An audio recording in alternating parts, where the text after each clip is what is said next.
എടുത്താൽ ഒരു പോയിന്റ് നമ്മൾ കൺസിഡർ ചെയ്ത് കഴിഞ്ഞാൽ ആ പോയിന്റിലെ പെർപെൻഡിക്കുലർ എന്ന് പറഞ്ഞാൽ എന്താണത്? റേഡിയസ് ആണ്. അതായത് സർക്കിളിലെ ഏതെങ്കിലും ഒരു പോയിന്റ് നമ്മൾ കൺസിഡർ ചെയ്ത് അവിടത്തേക്ക് റേഡിയസ് വരച്ചാൽ ആ റേഡിയസ് എന്താണ്? ആ പോയിന്റിൽ ആ സർഫസിൽ 90 ഡിഗ്രിയാണ്. ക്ലിയർ ആണല്ലോ? അപ്പോൾ ഇവിടെ നമുക്ക് നോർമൽ വരക്കണം.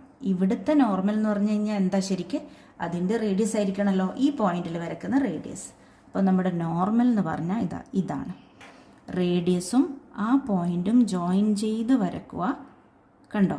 ഇതാണ് നമ്മുടെ നോർമൽ. ഓക്കെ, ഇപ്പോൾ നോർമൽ ക്ലിയർ ആയല്ലോ. ഈ സർഫസിൻ്റെ ആ പോയിന്റിലുള്ള പോയിന്റ് ഓഫ് ഇൻസിഡൻസിലുള്ള നോർമൽ ഇതാണ്.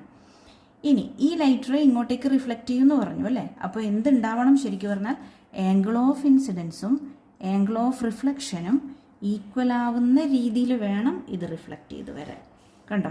ഇത് ഏകദേശം ഈക്വൽ ആയിട്ട് തന്നെ ഞാൻ വരച്ചിട്ടുള്ളത്. ഞാൻ മാർക്ക് ചെയ്ത